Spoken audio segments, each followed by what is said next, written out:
এই মুহূর্তে চাঞ্চল্যকর খবর, পল্লীগ্রাম টিভির শফিক গ্রেপ্তার। শফিকের একটা ভিডিও খুব ভাইরাল হচ্ছে। সেখানে দেখা যাচ্ছে যে শফিককে কিছু পুলিশ অ্যারেস্ট করে নিয়ে যাচ্ছে, কিন্তু সেটা কি সত্যি নাকি গুজব নাকি সব অভিনয়, সেটাই আমরা জানবো। যে শফিক বাংলার মানুষের চোখের মণি, সেই শফিক আজকে কেন পুলিশের হাতে? কিন্তু কেন, কি ঘটেছিল শফিকের সাথে, বা পুলিশ তাকে কেন ধরলো, সেই সব কথা জানবো আজকে আমরা এই ভিডিওর মাধ্যমে।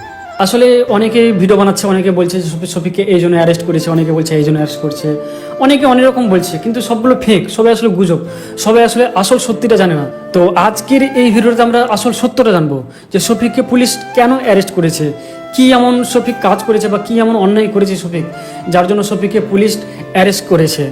তো তোমরা যদি চ্যানেলে নতুন হয়ে থাকো, চ্যানেলটাকে সাবস্ক্রাইব করে ভিডিওটা শেষ পর্যন্ত দেখতে থাকো। তো চলো এবার মূল ভিডিওতে যাই। তো বন্ধুরা, পল্লীগ্রাম টিভির হিরো শফিক গ্রেপ্তার রেজিনগর থানা পুলিশের হাতে। তবে কি কারণে গ্রেপ্তার এই বিষয়ে এখনো পর্যন্ত জানা যাচ্ছে। রেজিনগর থানা এলাকার একটি মেয়েকে মিথ্যা প্রলোভন দেখিয়ে বিয়ের প্রতিশ্রুতি দিয়ে দীর্ঘদিন মেলামেশা করে এবং শারীরিক সম্পর্ক করে। পরবর্তীতে ইউনিটি তার বাড়ির লোকজনকে জানালে তার পরিবারের লোকজন তার সঙ্গে যোগাযোগ করতে চাইলে শফিক কোনো রকমের যোগাযোগ করেনি। ফলে তাহলে কি পল্লীগ্রাম টিপির ওনার যে কথাগুলো বলেছিল সেটাই ঠিক? মেয়েদেরকে নিয়ে হোটেলে যাওয়া, সত্যি কি শফিক ধরা পড়েছে পুলিশের হাতে? আজকে আমরা সরাসরি দেখে নেব নিউজের মাধ্যমে যে শফিক আজকে পুলিশের হাতে ধরা পড়লো। কিন্তু কেন ধরা পড়লো, কি কারণে ধরা পড়লো? তার নামে ধর্ষণ। তোমরা অনেকে জানো যে শফিক আমার বেস্ট ফ্রেন্ড, খুব কাছের বন্ধু। তার সাথে আমার প্রায় 4 বছর ধরে সম্পর্ক, একটা ভালো সম্পর্ক। তো শফিক যখন পল্লীগ্রাম টিভি থেকে বাদ হয়ে গেছিলো, তখন শফিক আমার কাছে হেল্প চেয়েছিল যে ইমরান তো আমাকে একটু হেল্প করো, আমি চ্যানেল ঠিক মতো ওপেন করতে জানি না, কী করে না করে। তো আমি ওকে ইউটিউব চ্যানেল ওপেন করে দিয়েছিলাম, ফেসবুক পেজ ওপেন করে দিয়েছিলাম, ইনস্টাগ্রাম ওপেন করে দিয়েছিলাম, এবং শফিকের সাথে আমি কিছুটা শর্ট ভিডিও বানিয়েছিলাম। তো তারপর শফিক কিছুদিন আমার বাড়িতে ছিল, তারপর শফিক বাড়ি চলে গেছিলো। তো সেখানে শফিক ওদের বাড়ি ওই সাইডেই, বেলডাঙ্গা সাইডে রেজিনগরে শফিক ফানি ভিডিও শ্যুট করছিল। সেখানে বর্ষা ছিল, আরও অনেকে ছিল যেখানে শফিক ফানি ভিডিও শ্যুট করতো। তো সেখানে তারা খুব ভালো ফানি ভিডিও শ্যুট করতো, খুব ভালোভাবে সব কিছু ঠিকঠাকই চলছিল। আর যাদের সাথে ফানি ভিডিও শ্যুট করতো তাদের মধ্যে দুজনের নাম বলছি আমি, একজন ছিল রাকেশ আর একজনের নাম হচ্ছে রুবেল। হ্যাঁ, সেখানে তাদের সাথে শফিক ফানি ভিডিও করতো। আর আমি এটাও জানতে পেরেছিলাম যে শফিক একটা মেয়েকে বিয়ে করেছিল। হ্যাঁ বন্ধুরা, তোমরা অনেকে জানতে চাইছিলে যে এই মেয়েটা কে, এই মেয়েটা। তো হ্যাঁ বন্ধুরা, এই মেয়েটা হলো শফিকের বউ। আসলে শফিক বিয়ে করেছিল এই মেয়েটাকে। সেই মেয়েটা বাড়ি হচ্ছে রেজিনগরেরই আশপাশে দাঁতপুর বলে একটা জায়গাতে। মেয়েটার বাবা টোটো চালক এবং তার মা সাধারণ গৃহিণী। আর মেয়েটার বয়স মোটামুটি 17+, আর শফিকেরও বয়স তো 17+, তোমরা জানো। তো তাদের দুজনের বিয়ে হয়েছিল। হ্যাঁ, কিন্তু আমি যেটা জানতে পেরেছি যে বিয়ে হওয়াকে মোটামুটি 1-1.5 মাস হলো, কিন্তু শফিক নাকি মেয়েটাকে ডিভোর্স দিতে চাইছে। হ্যাঁ বন্ধুরা, শফিক নাকি মেয়েটাকে ডিভোর্স দিতে চাইছে, আর এই জন্য মেয়েটা শফিকের নামে কেস করে।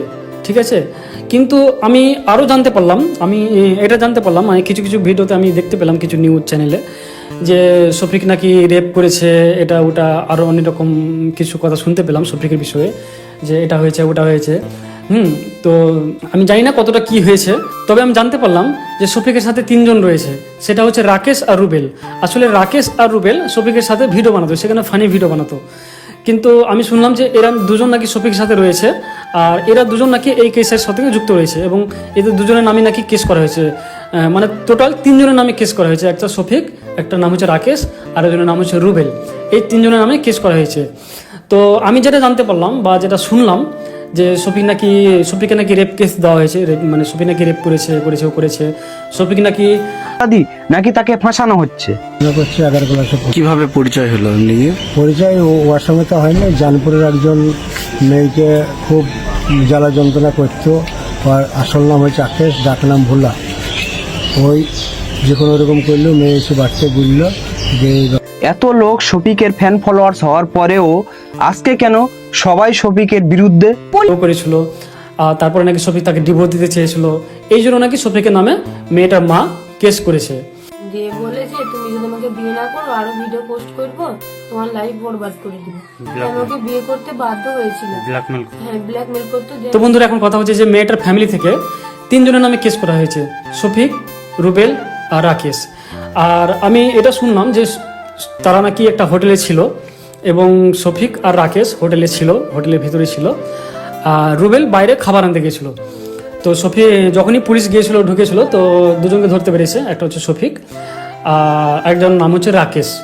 রুবেলকে ধরতে পারেনি, তবে রুবেলকে খুব তাড়াতাড়ি পুলিশ ধরবে। এটা আমি জানতে পারলাম। তো খুব কষ্ট লাগছে বন্ধুরা কথাটা শুনে, কারণ আমি তো ভাবতে পারছি না যে শফিক এরকম কাজ করতে পারে বা করে। আমি তো সে বিষয়ে জানি না, শুধু আমি এটা জানতাম যে শফিক একটা মেয়েকে বিয়ে করেছে, মেয়েটার নাম হচ্ছে তারা। হ্যাঁ বন্ধুরা, মেয়েটার নাম হচ্ছে তারা, আর মেয়েটাকে শফিক বিয়ে করেছে। আর তারপর তো আমি আসলে বাড়িতে আছি, আর ওরা ওখানে আছে। তো ওখানে কি হচ্ছে না হচ্ছে আমি এত দূর থেকে জানি না, কারণ আমার বাড়ি হচ্ছে ফারাক্কা, মুর্শিদাবাদের ফারাক্কা, আর ওরা থাকে মুর্শিদাবাদের রেজিনগরে, অনেকটা দূর, এখান থেকে প্রায় 3.5-4 ঘন্টা রাস্তা। তো ওখানে কি ঘটনা ঘটছে না ঘটছে এতটা জানতে পারি না। তবে এটুকু বলে রাখি বন্ধুরা যে এই মেয়েটা হলো শফিকের বউ। শফিক বিয়ে করেছিল 1-1.5 মাস আগে, আর শফিক নাকি মেয়েটাকে ডিভোর্স দিতে চাইছিল, এই জন্য শফিকের নামে কেস করা হয়েছে। আর আরও কি হয়েছে না হয়েছে সেটা বিষয়ে আমি সঠিক জানি না। তবে যেটা শুনতে পেলাম আমি যে শফিককে নাকি রেপ কেস দেওয়া হয়েছে। এলাকার একটি মেয়েকে মিথ্যা প্রলোভন দেখিয়ে বিয়ের প্রতিশ্রুতি দিয়ে দীর্ঘদিন মেলামেশা করে এবং শারীরিক সম্পর্ক করে। পরবর্তীতে ইউনিটি তার বাড়ির লোকজনকে জানালে তার পরিবারের লোকজন তার সঙ্গে শফিক কি সত্যি অপরাধ? মামলা করা হয় এবং তার ভিত্তিতে গতকাল রাত্রে তাকে তাহিরপুরের একটি হোটেল থেকে গ্রেপ্তার করে রেজিনগর থানা পুলিশ। এই বিষয়ে কি বলছেন ওই নাবালিকার বাবা? আপনি কে হন? বাবা, মেয়ের বাবা। মেয়ে কি করতো? মেয়ে স্কুলে পড়াশোনা করছে, 11 ক্লাসে। কিভাবে পরিচয় হলো? পরিচয় ও ওর সঙ্গে